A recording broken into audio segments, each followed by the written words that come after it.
Wonderful. So we are ready to start. Welcome everyone to this session on transforming self-doubt into self-belief.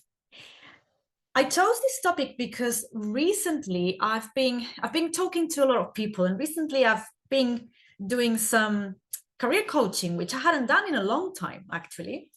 And I hear so many people having so many wonderful dreams, about their purpose and their career. And even before they finish talking about their dream, they're already saying something like, but that's never going to happen for me. But I could never do that. That would never happen for people like me. Who am I kidding? Or that's just a dream. So let's come back to reality, right? I have been thinking, wow, all the dreams, all the dreams that get lost, that we throw down the drain just because we don't believe it's possible, just because we don't believe in ourselves.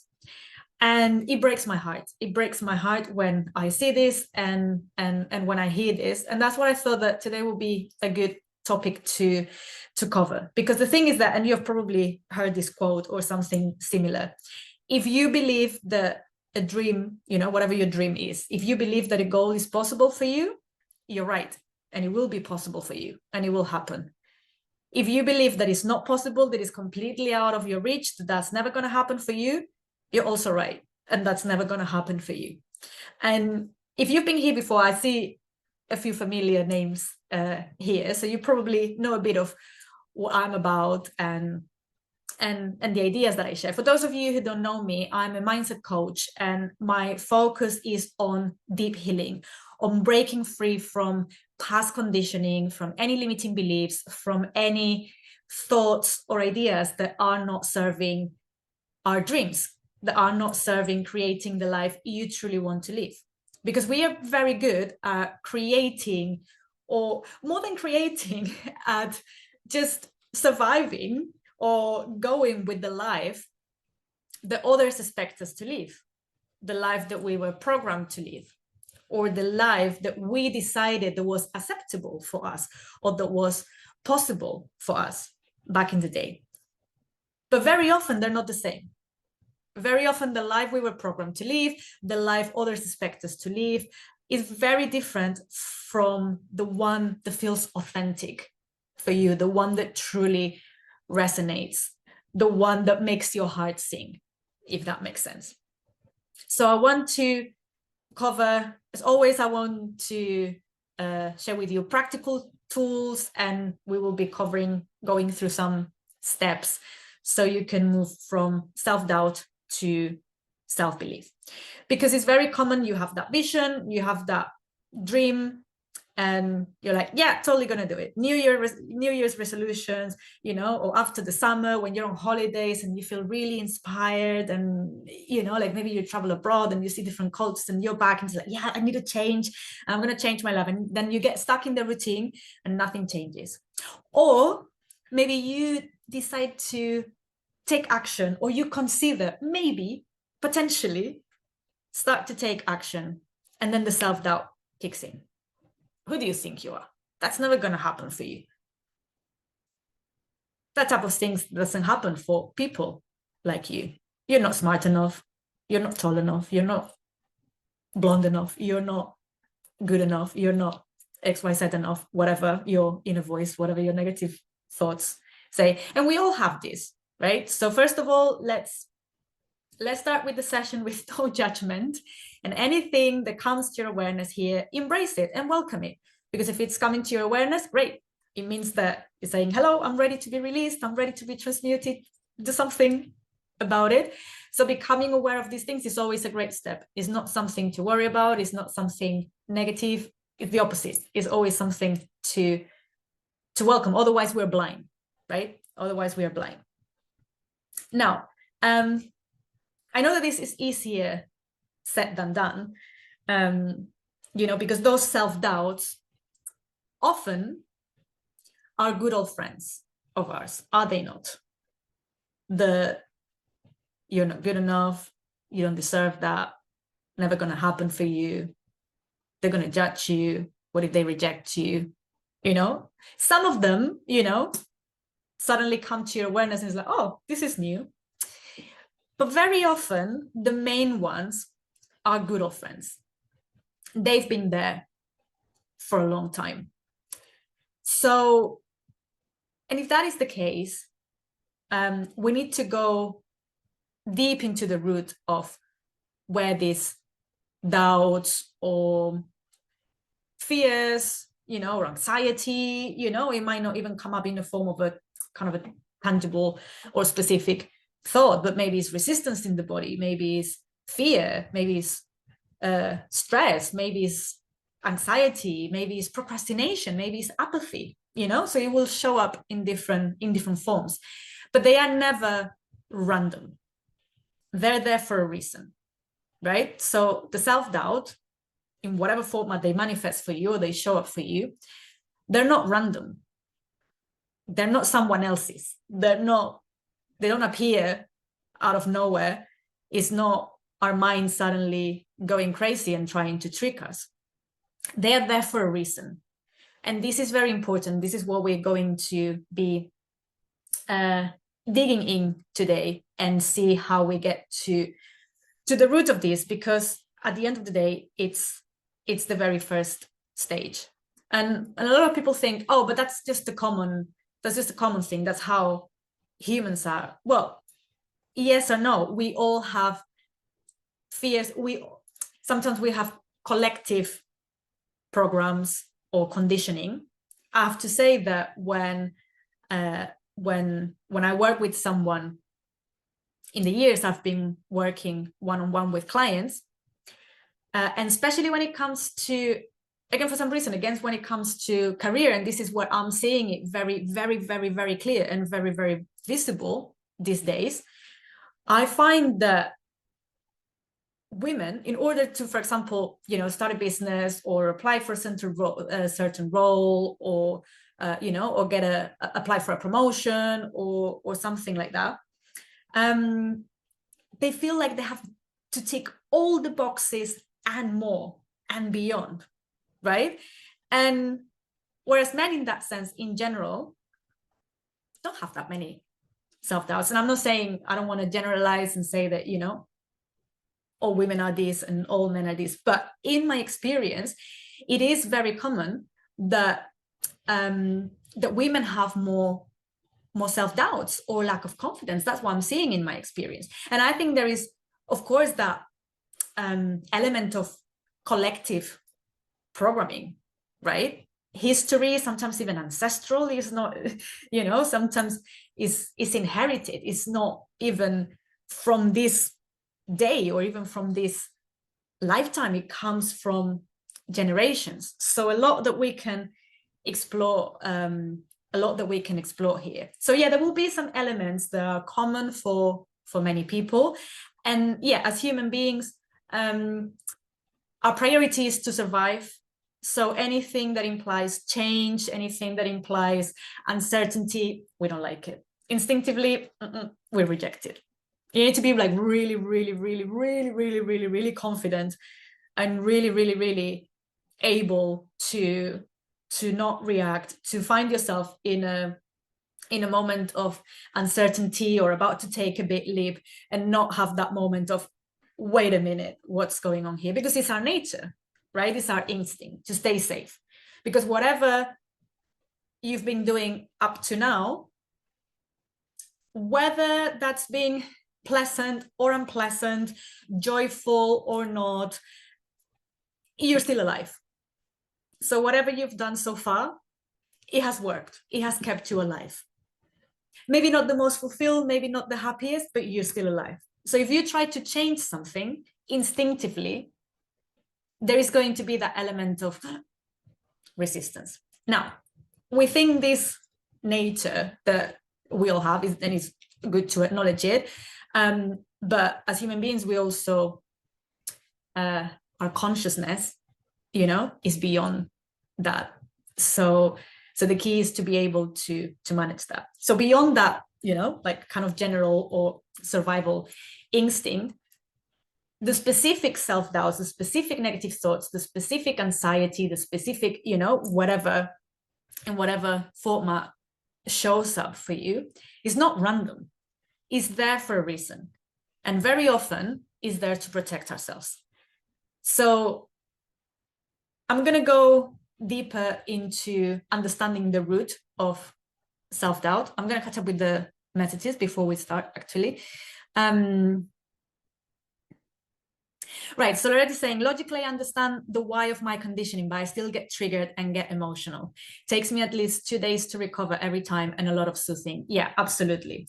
So I'm going to share with you 3 steps to move from self-doubt to self-belief. The first step is understanding the root, right? So Lorette, you got that.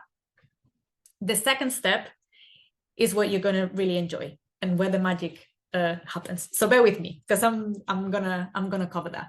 Hi Line, hello, welcome. And I can see more people joining now. So welcome everyone, and thank you for being here.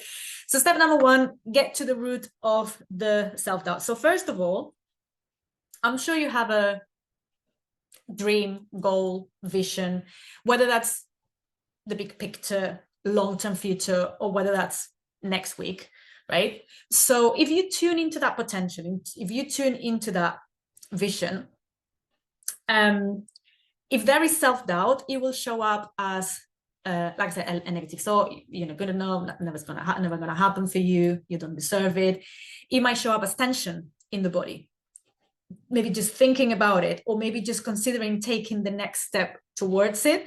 Like let's say starting a business, for example, and just thinking about, quitting the job or posting on social media, the body tenses up. It might be an unpleasant emotion that comes up in the body. It might be energy moving. You might feel hot, like energy moving through the body. You might feel cold, like that freeze response. There might be lots of thoughts going on for you. There might be images, right? So the first step is identify that. Now, once you become aware of it, those are beliefs or thoughts or patterns that have reached your awareness. So that's great. That means that we can work with them. I have covered in many other workshops and in a 7-day course I have here, Step Into Your Power, how to identify the hidden blocks or the ones that we are not aware of yet. Because sometimes what happens is that, like I said, some of these negative thoughts or beliefs are good old friends, but some of them hide in the subconscious mind. We have disconnected from them, or maybe we made a decision back in the day. We kind of installed certain belief, like a program installed in a computer, but in our brain, and it stays there. And 20 years later, 30 years later, 80 years later, you don't realize that, you've completely forgotten that you made that decision when you were a kid. So first of all, we identify, or we try to bring to our awareness those thoughts, sensations, whatever that is. I'm not going to go into detail because to go deep into the subconscious mind, we would need some of the more advanced techniques like visualizations and accessing the theta brain waves to go deeper into the subconscious mind to allow that to come to the surface. But like I said, that's in the course if you want to go in more depth. So we will work with whatever we have available, right? So with whatever you are aware of at the moment. So pick one of those, pick a sensation, even if it's very often it's around the solar plexus or the stomach, right? Contracting, hands sweating, the thought that repeats. Sometimes it's a part of yourself. Sometimes it feels like it's is this part of myself that looks like this or that sounds like this? Or maybe it's a voice or a part of you that sounds exactly like your mom or your dad or your grandma or your teacher, a parental figure. Sometimes it could be something, again, that we absorb, that we copy from our role models. So choose one thought, one sensation, one part of yourself. And there will be a belief associated with that.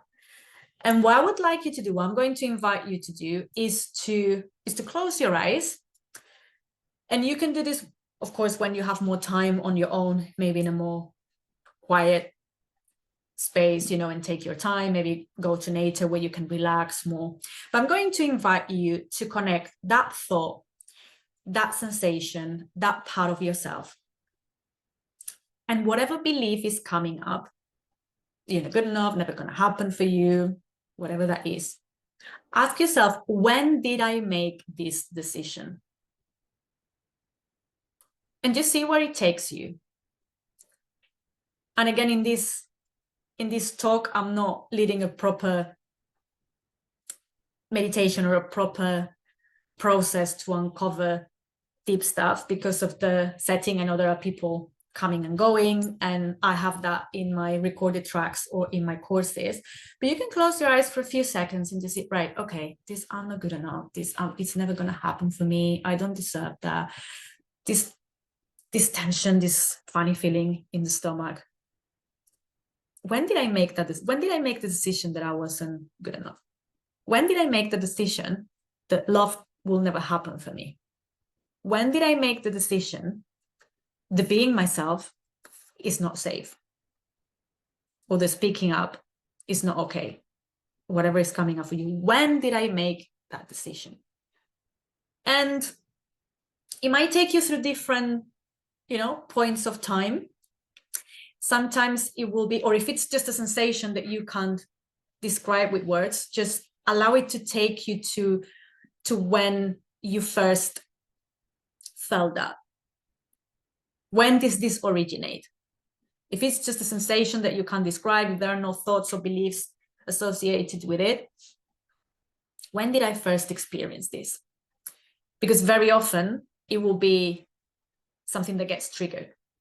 And if it gets triggered, it means there's something old that was there. So see where that takes you. And it might take you to a specific moment. It might take you to a period of time.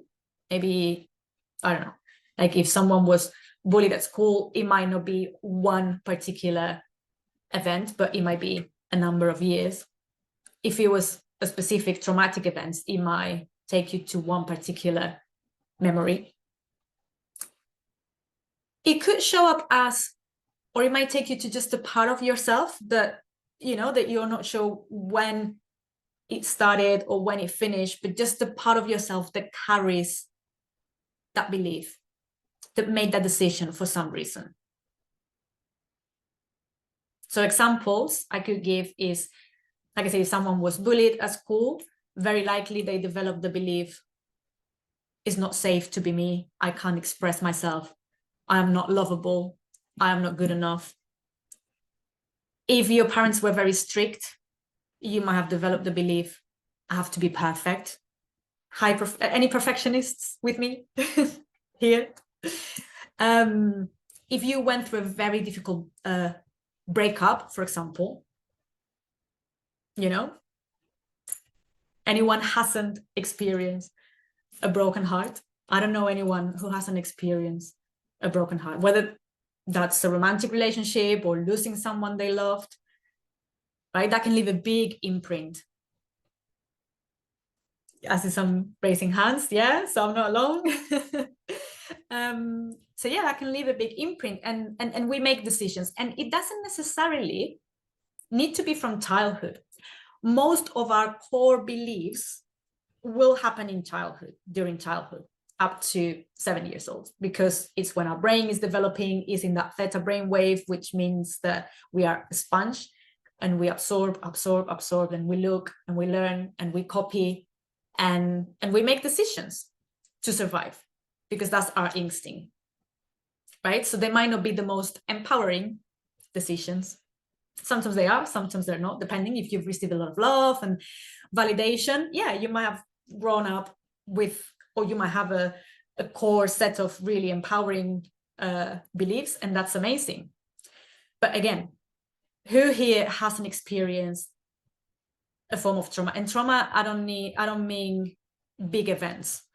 It could be rejection. It could be not feeling heard, not being validated, not feeling heard or seen, not being understood. So I'm not talking about big events. That's that can leave an imprint as well. Small T traumas, they call it, right? So, and who hasn't experienced something like that? I don't think I will see many hands. I haven't met anyone saying, I haven't met anyone who has, who believes, who said, oh, I don't have any limiting beliefs. I never experienced any rejection, nothing. I'm my best self. Pure love and light. About to ascend, So the thing is that once you identify where that comes from, often it will be during childhood, but it doesn't need to be during childhood. Sometimes, especially through going through relationships, right? It can be challenging. There can be a lot of heartbreak there. So maybe you made that decision when you were 30, not everything, not all the disempowering decisions, not all the repressed emotions come from childhood. Most of them will, but not always. So it might not, when you try to connect to when did I make this decision, it might be taking you to a memory that is relatively recent. Sometimes what happens is that the first one that shows up is a more recent one. And then when you work with that memory, and I will explain a bit more about what I mean with working with that memory, then you ask that more recent you, is this when it originated? Or are there any younger versions of you that need help? It's like, oh yeah, actually, this comes from here. So the second step is, once we have identified, when you made that decision, whatever belief or thought is showing us self-doubt, what you need to do is rewrite that story. I'm going to explain in a second how to do that. I just want to check the chat.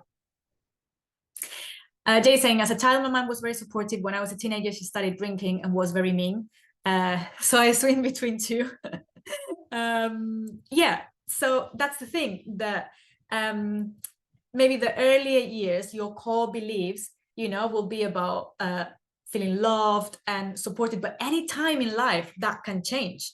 Any time in life that can change. So it doesn't necessarily need to come from childhood. And sometimes there is a mix, right? Like, or there is like it develops through the years. So yeah, so that's a great example that it doesn't always take you to the early years.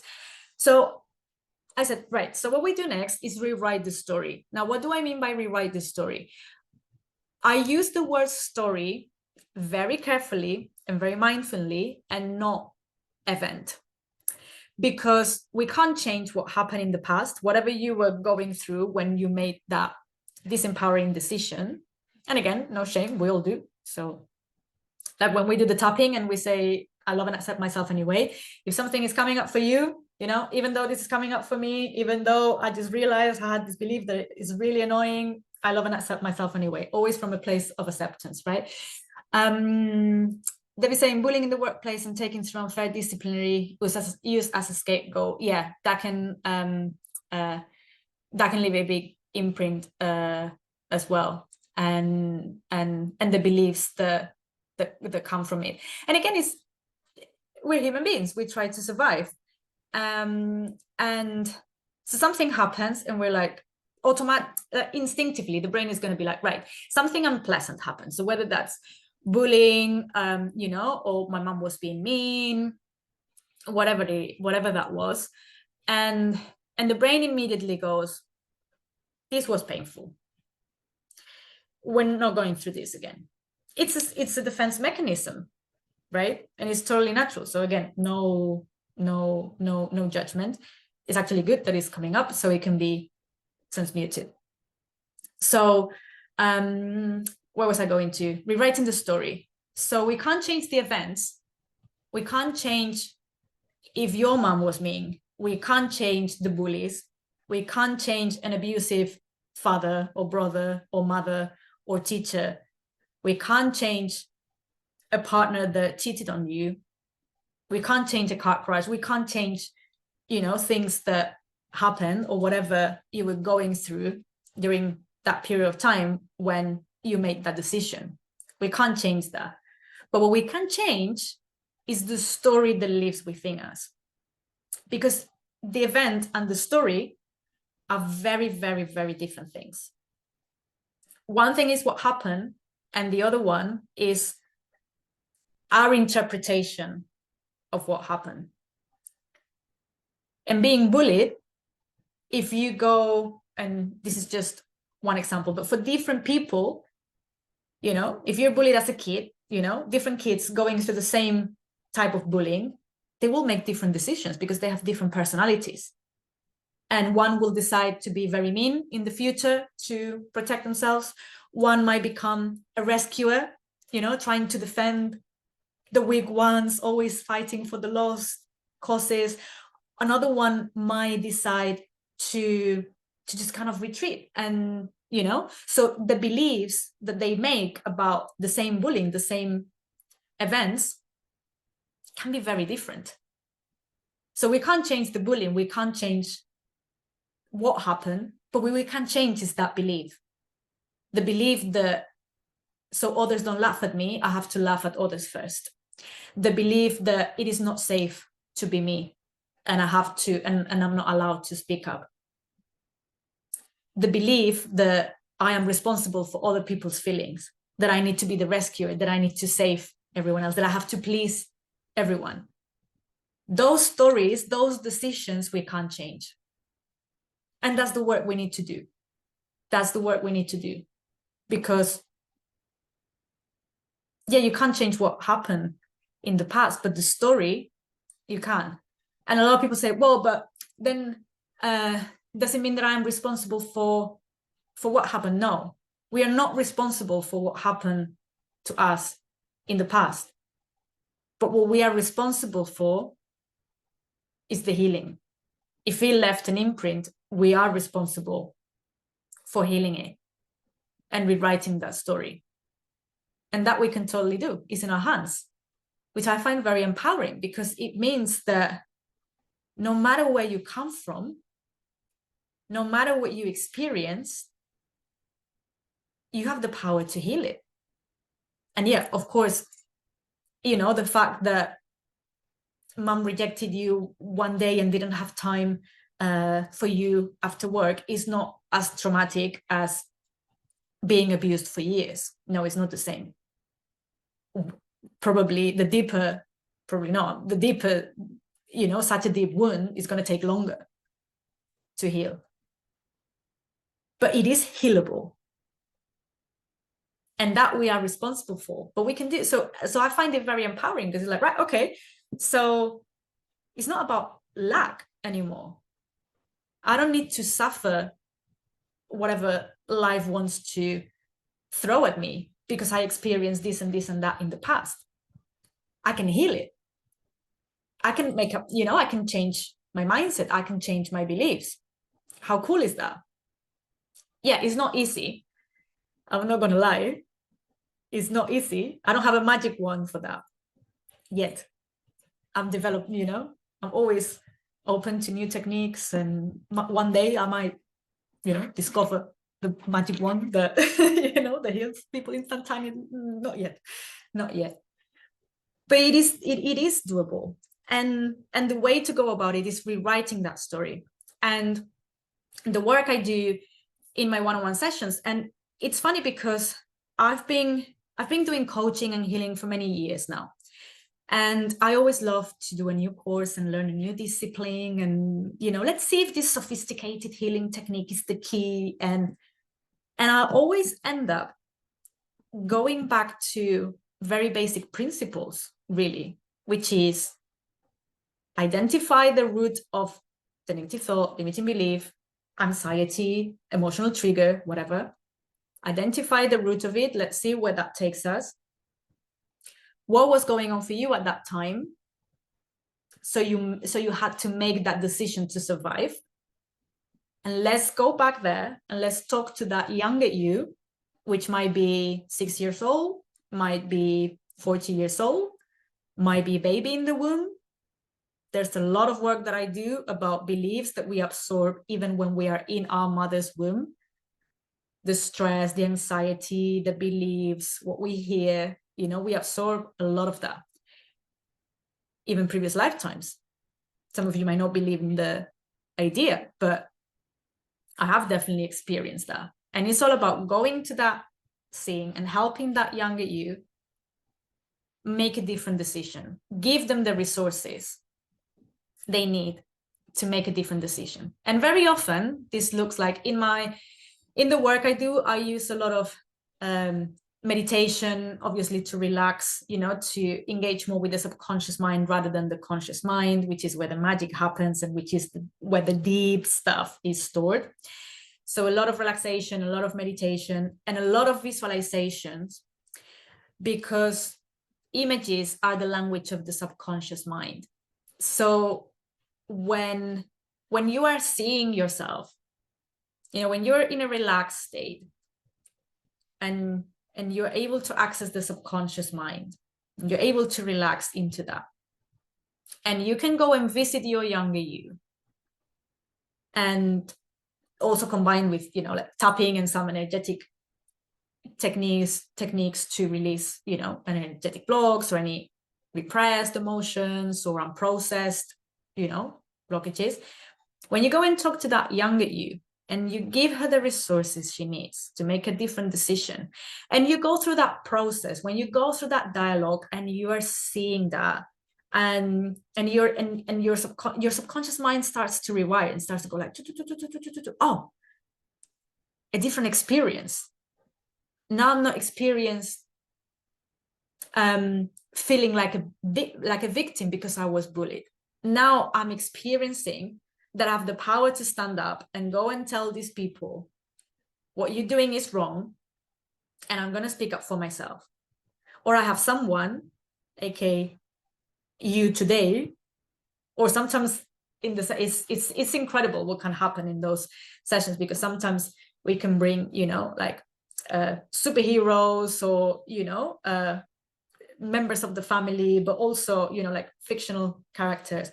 Oh, now I'm experiencing someone, an authority figure, even if that's Batman, telling me that it was not my fault. What a relief. And then when you do that work and you resource your younger self, and your younger self makes a different decision, when you do it through imagery, and the subconscious mind rewires itself and it starts to create new neural connections, it starts like, and we use colors and lots of images, and you start literally to reprogram yourself. It's like old beliefs, old programs get uninstalled.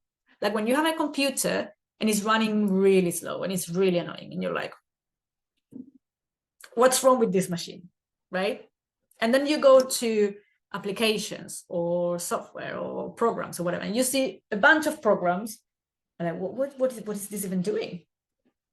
Taking a lot of space in the process. So I have no idea about technology, so forgive me if I'm saying something that doesn't make sense in the technological world as I go about the metaphor. But taking a lot of space, taking a lot of memory, and the computer going really slow. And then you're like, okay, delete, uninstall.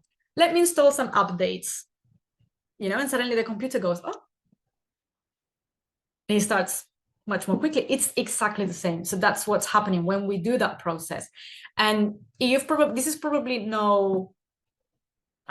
no rocket science what I'm talking about. You will probably be thinking, well, that's very similar to, inner child work or internal family systems, or dealing with the inner critic, or doing shadow work, going to they have a lot in common.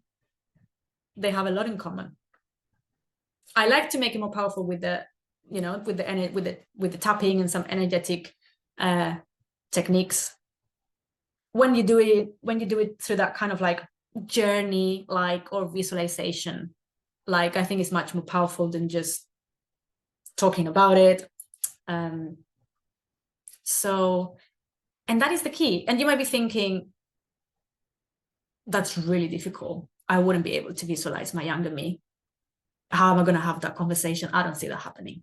I promise you, when you relax a little bit and you are in that safe space, everyone I have worked with has been able to do this.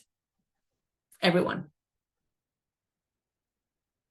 A lot of people, go really quickly straight into the memory. They see everything and, it's like, boom, done.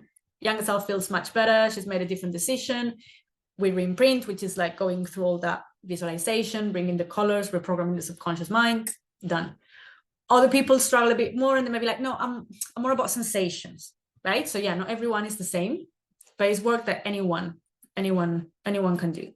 And do I have any, I don't know if I have any individual tracks, but in the 7-day course, I have Step Into Your Power with Confidence and Joy. I go through this process in detail. And there is one of the lessons is a long healing meditation that will take you through this process. So feel free to check that out and you will see that there will be something there for you.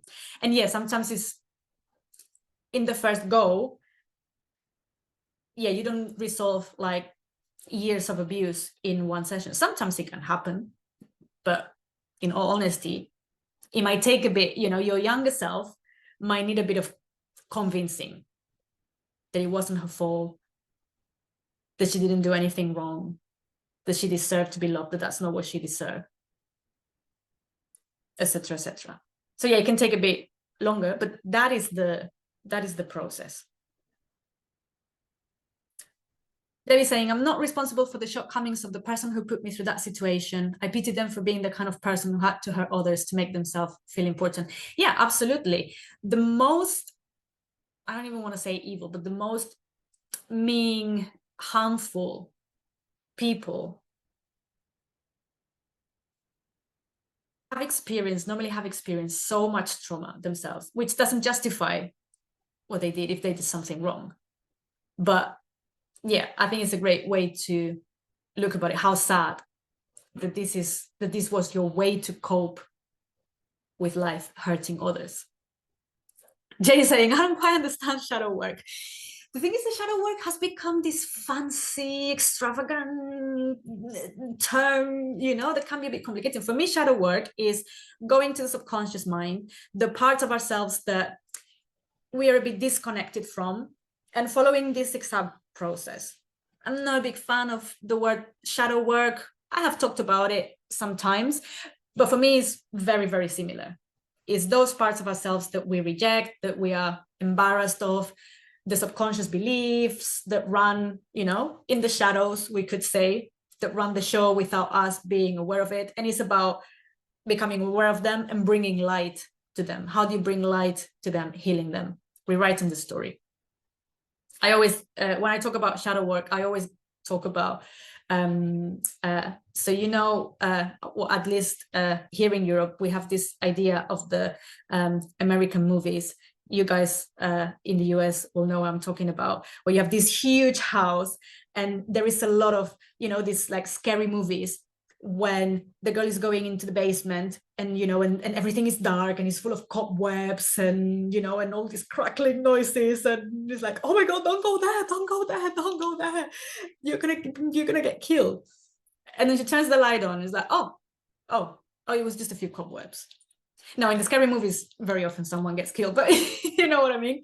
Like it's literally shadow work is going into that basement and turning on the light. It can be very scary because you don't know what's in there. But once you turn on the light, it's like, oh, some cobwebs, some dirt that needs to be cleaned. Oh, an old piece of furniture that is taking a lot of space that I need for something else. Let me throw it away. So that's how I would explain it. Loretta saying, Jay, is the part of yourself you try to hide from others, like your vulnerable self? Yeah, absolutely. What would you call this process if it's not internal family system, shadow work, etc.? So the specific discipline that I use is matrix reimprinting, which is an addition to tapping or emotional freedom technique. So it combines the energetic element of tapping or emotional freedom technique, and matrix reimprinting will be the process of going into that memory, rewriting the story, resourcing your younger self, and then it's basically like going to the matrix, going to the field, and going to those younger yous, or those moments of time, making a different decision and re-imprinting. So at the end of the session, if the younger you gets to a very positive state, then we kind of, it's like taking a snapshot of that moment, of that picture, and we re-imprint it. So we, through a visualization, we kind of reprogram the subconscious mind with that new memory, with that new experience, with that new belief or positive emotions. I would say saying, yes, I'm more about sensations. I disconnect from my ability to visualize for some reason. I use my imagination. Yeah. We all experience energy or connect to different parts of ourselves in different ways. Some people are more, some people are very visual. Some people are more about the sensation. Some people are more about kind of like conversation or that dialogue. The name of the course is Step into Your Power with Confidence and Joy. If you go to my profile, I have a few courses. It's a 7-day course, and it will take you through this process. Jay saying, I've done this in the past and not realized. Yeah, the thing is that sometimes people just use very fancy words and it's like, oh, inner child work. Oh, that's what you were talking about. And sometimes, like, yeah, we can get caught in this like fancy words and so yeah, so you've done it. Yeah, you've done it. You know what that is. Wonderful. What else did I want to share? I said I was going to share 3 steps. So identifying the root of whatever the self-doubt is coming from, negative thoughts, sensation, going to the root of it, rewriting the story, and resourcing the younger self, re-imprinting or reprogramming the subconscious mind, whatever you want to call it. And then the 3rd step. So at this point, we have moved from self-doubt, and we are kind of ready to step into our self-belief. But there is always an element of really connect, same as we need to give space to the younger us, right? The ones that are holding whatever the limiting belief or the wound or the repressed emotion or whatever that is. And we have to give them space and give them voice and resource them and heal them. We also have to do the work of connecting or giving space to the parts of ourselves that carry the confidence, the inner wisdom, the power, all the skills, all the strengths. I like to call them inner treasures. Shamans call it the grace. I absolutely love it. I love the term grace.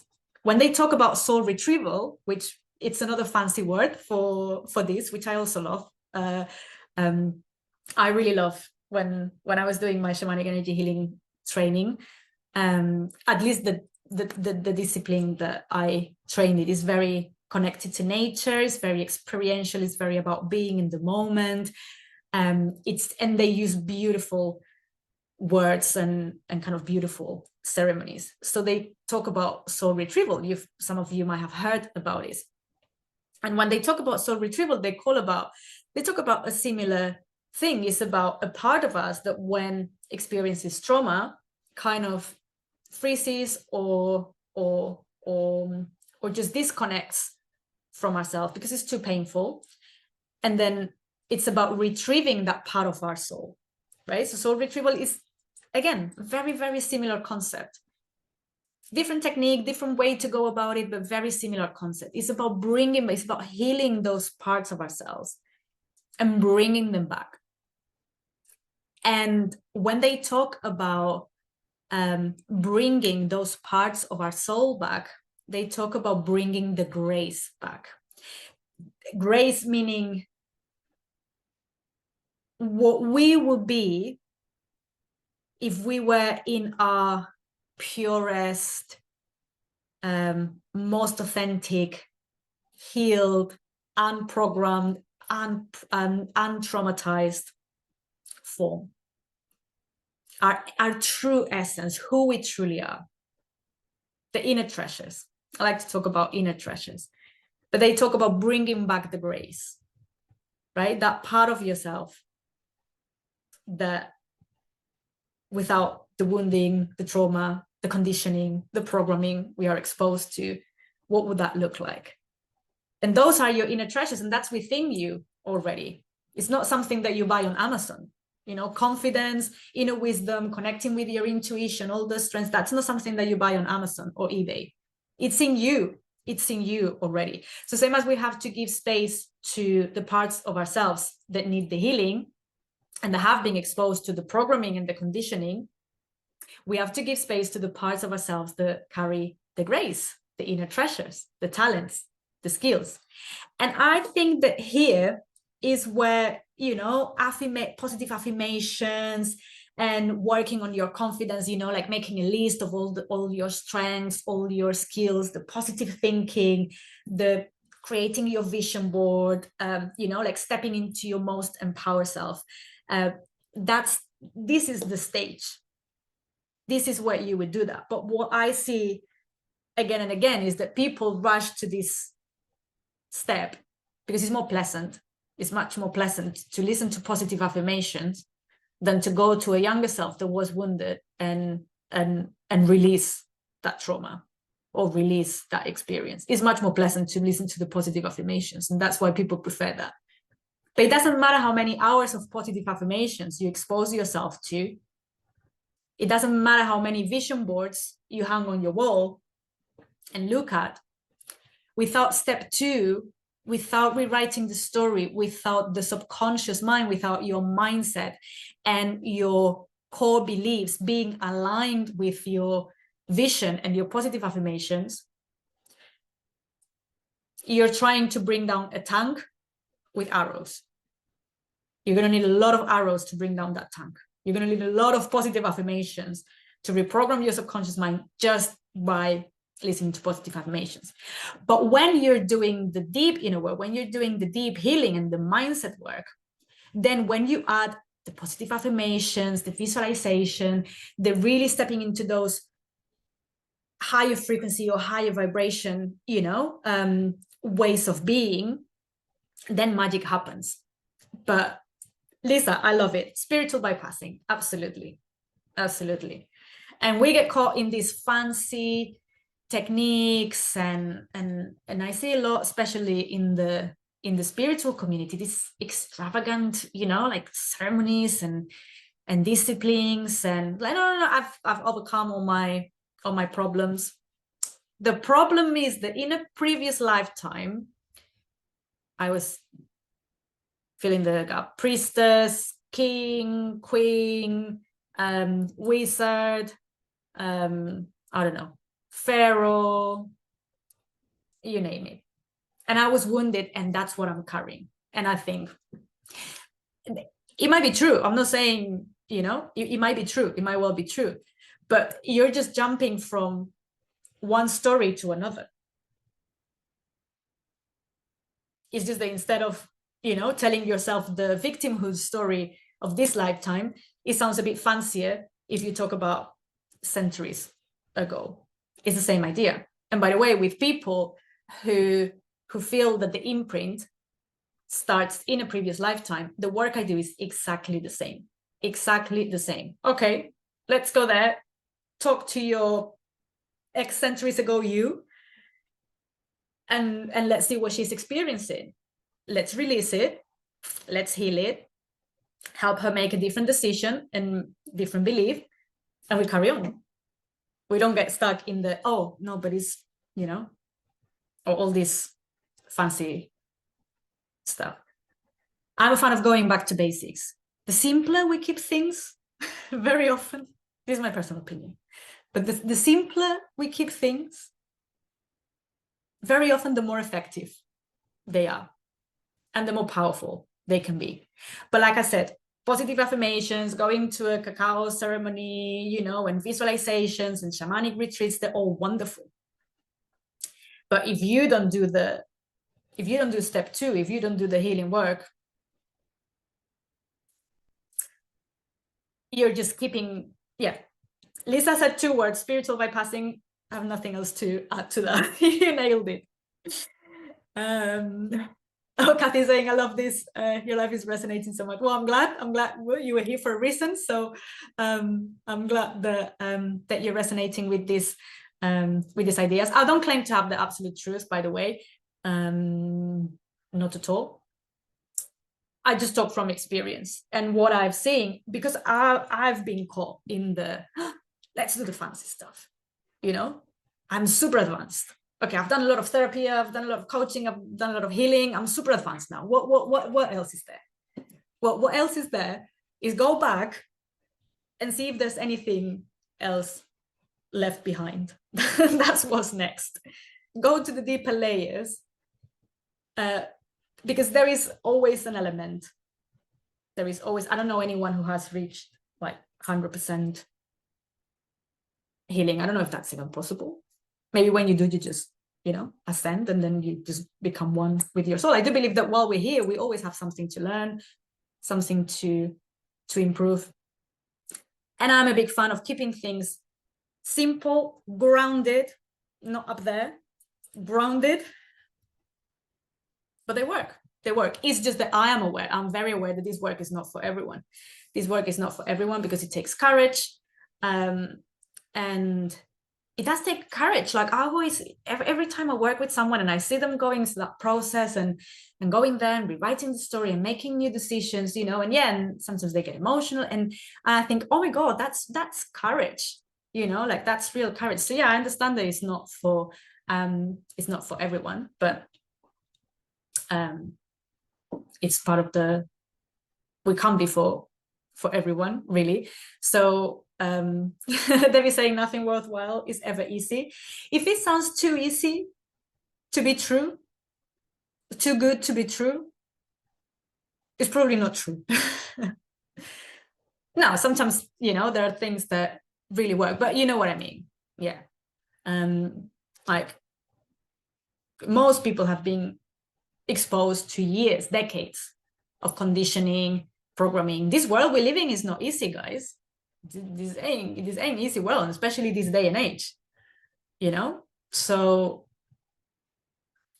most of us have been exposed to a lot of programming and conditioning, you know. If you were lucky to have a loving, caring family, maybe you were brainwashed at school, or you know, or teachers or friends, or at work, or a relationship, or culture, or you know, news, social media, especially, you know, like kids growing up these days and teenage, oh my God, so much pressure, so much programming, so much, right? So this is no easy world. This is no easy world. So years and years and years or decades of conditioning and programming are going to take a bit of time to clear and to overcome, but it is totally possible. It's totally possible. Kathy saying, hearing you talk, I wonder if I'm in that loop, creating the vision boards, therapy, cacao ceremonies, breath work. Listen, vision boards, I have one right there. Therapy, I've done years. Cacao ceremonies, for some reason, I've never done, but I've been to women's circles and, you know, I'll tick that box. Breath work, I'm starting to qualify as a breathwork coach. So there's nothing wrong with those chocolate parties. Yes, Jay. Exactly. Yeah. It was this is so funny because we were talking about cacao ceremonies. I'm not an expert. If you guys are here, please correct me if I'm wrong, and apologies. But it's supposed to be, cacao is in a pure raw form. It's supposed to be a heart opener. So obviously, when you sit in ceremony and you drink it, and you know, especially if the practitioner is able to create that safe space and you can share and connect with other people, it's wonderful, right? So the other day I was talking to my husband about these things, and cacao ceremonies came up, and she was like, right, so that's what you girls do when you're upset. So you come together and you eat chocolate, right? So that's a fancy word. Cacao ceremony is a fancy word for what you've been doing like all your life. It's like, yeah, pretty much. No, there's more to it than that. It's just a joke. But who was I replying to? Kathy. Honestly, I tick all those boxes and I do all those things. There's nothing wrong. Those things are wonderful. when they are used for your healing, when they are used for a purpose, not when they are used as a way to escape. Even meditation can be so powerful. Meditation can be so useful, to be present, but meditation can be used as a way to disconnect. Right, while I'm sitting here in meditation, and just repeating my mantra or just doing this breathing, I'm not connecting with what I actually want to heal. So it's not that the technique or the modality is wrong. I was just talking about some fancy things that we can get caught in just to avoid doing the actual work, if that makes sense. Oh, Lisa is saying cacao gets me high. I'm super sensitive to it. Wow. Chocolate healing, delicious path to progress. Yeah, I can see it, girls. You're loving it here. Yeah, have to avoid it. Wow. So that strong reaction. Yeah, chia puddings, brownies. It will change your life. It will change your life. No, please don't take offense if anyone is really a fan of cacao ceremonies or a facilitator, because I think they're great. It was just an example of a lot of just pictures I see, and like the clothes and everything in the spiritual life, everything seems to be like very like over the top. And if that's you, that's great. But as long as you're not using, and I include myself in this, as long as we are not using, the breath work or even these sessions, like, sometimes you go to work and be like, yeah, I'm listening, but I'm not doing the work, and you're talking to someone here who spent years of her life, decades, probably, repressing my emotions, ignoring my beliefs, for me, it wasn't the cacao ceremony. For me, it was the corporate world. For me, it was I'm so successful, and going out and drinking, partying, and because my life Monday to Friday sucked. So don't you think that I'm talking here like judging someone or criticizing someone, because I've been there. So I'm talking from experience. I know what being completely disconnecting and bypassing and avoiding and disconnection feels like. Yeah, been there. Kind of an expert, I would say. Yeah, and I also know that going through that process is not easy. That's why I know that going through that process of really looking at your inner child, wounded parts, shadow parts, wounds, whatever you want to call it. I know it's not easy, but it's so healing and so rewarding. So, and that's why I became a coach and healer, because I thought, everyone needs to know about this. Yeah, it's not easy, but it's actually quite simple. 3 steps. It's not like a super complicated process, quite simple, quite easy to understand. Now, going through it is what might be a bit challenging, but so rewarding, right? So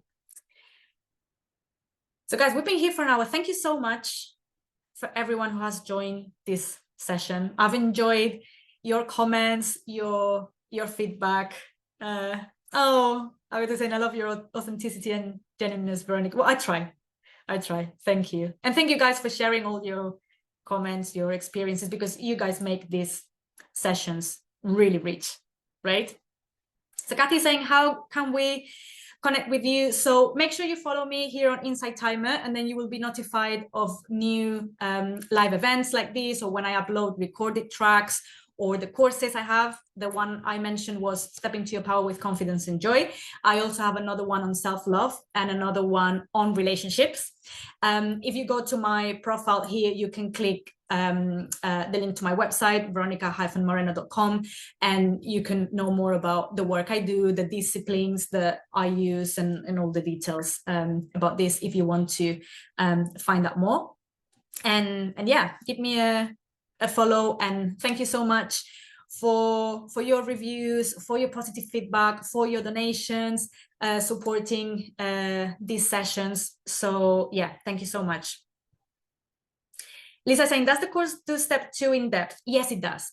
It takes you through a process of kind of creating your vision and then identifying the resistance, so there is a very cool exercise about uncovering limiting beliefs as well, and really letting the body talk. And so I'm covering the deep stuff, the subconscious stuff that you might not be aware of. And then there is a long healing meditation that takes you through this process of rewriting the story, and then a bit of a wrap up with like action steps and building confidence, like I said. So yeah, it covers it in depth. And especially because that type of exercise, you need to be really relaxed. And sometimes I have led meditations like this here because these sessions are a bit more like people come and go, and I don't feel it has that space to create like such an in-depth space to go really, really deep. But yeah, it's definitely in the course.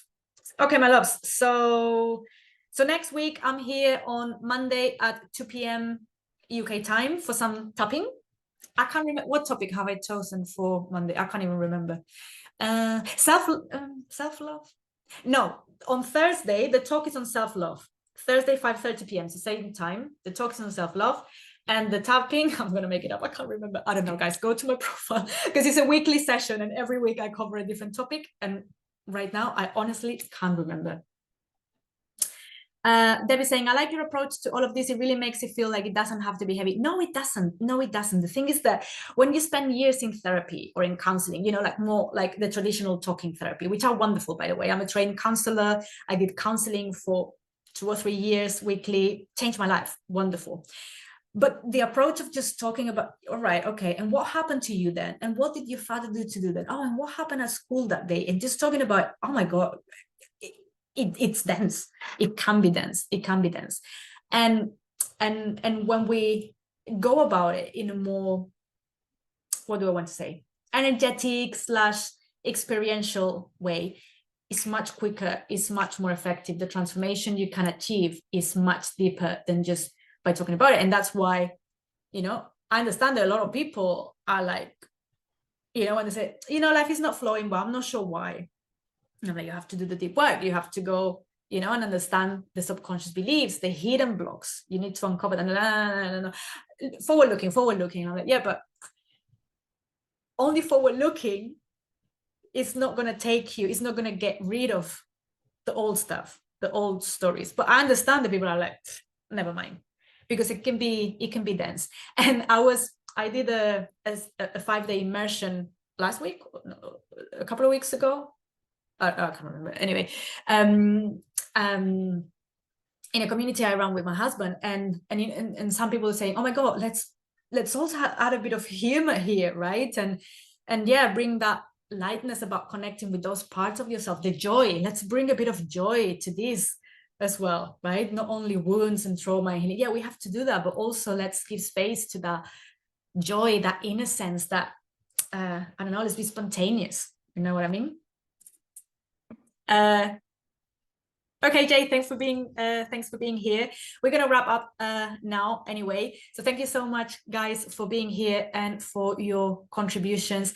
If you would like to support these sessions, feel free to send your donations or positive reviews. Help me a lot. And I will be looking forward to seeing you next week if you're around for any of the 2 sessions I have coming next. And if you have any questions, always feel free to message me, because I'm always happy to hear from you. And if you're facing any particular challenges, I'm always happy to point you in particular, to particular resources or tracks that I have here, or the resources that I have. So yeah. I got to say, I'm feeling heavy with all the work I've been doing, which makes me question whether it's the right fit for me. Yeah, I mean, there could be that element of, heaviness as you are processing the stuff. It's like, oh, there can be the element regardless of, the technique. Oh, thank you, Jay, for your donation. Thank you so much, my love, much appreciated. So it could be that there is that element of heaviness just because it's processing. But if it's a general feeling, yeah, it might be that the approach doesn't resonate for you, or, it's like going to the gym. Some people like classes, some people like weights, some people like to run, some people like Pilates. It's not that they're wrong. It's just that some people prefer one or the other. So yeah, think about it and see how that goes. Okay, my loves, thank you so much for being here. I'm gonna wrap up now and I'll see you around. Thank you so much and have a wonderful rest of your day. Bye-bye.